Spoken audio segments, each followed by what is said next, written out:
ever been called lazy for something you literally couldn't physically force yourself to do? You have a long to-do list and you want to do the tasks. You might even be stressed about not doing anything, but you're still sitting on the couch, scrolling your phone, feeling completely glued in place. If you struggle with that start button, this video is for you.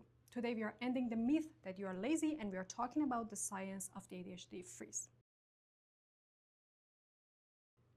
Hi everyone, welcome back to the channel. My name is Shadan and today we are talking about one of the most painful labels an ADHD adult can carry, the label of being lazy.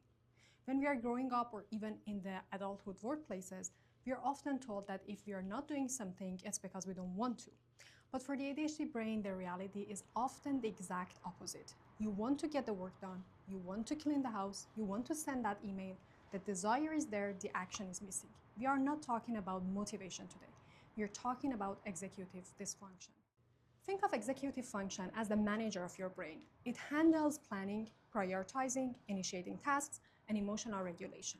When you have ADHD, that manager is often offline.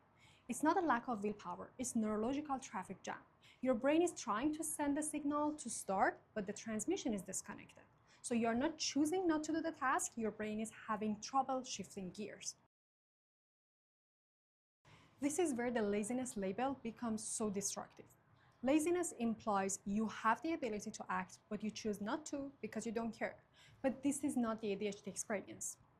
This next part is often where ADHD shame begins to take over. Because you are being called lazy, you start to believe it. And here's the science. Shame is one of the worst things for an ADHD brain. Because when you feel ashamed, your brain releases stress hormones, and those hormones actually inhibit your prefrontal cortex, the exact part of your brain you need to overcome executive dysfunction. So the shame you feel for being stuck actually makes you more stuck.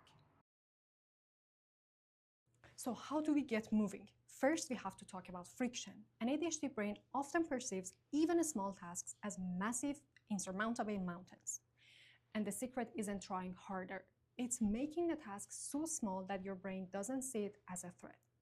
I know this sounds counterintuitive, but stay with me. Don't clean the kitchen.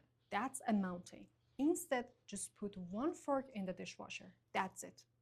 By shrinking the task to something really small, you lower the friction and you bypass that freeze response. So you are not failing because you didn't do the whole thing. You're actually succeeding because you started. So I want you to hear this clearly. You're not broken. You don't need to be fixed.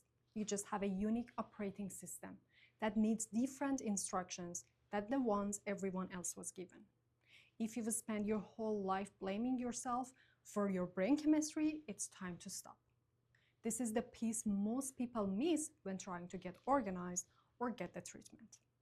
If you are ready to stop the shame cycle and start building a life that actually works for your specific brain, I'd love to support you. And you can book a one-on-one session with me through my website. Thanks for watching and be kind to yourself this week.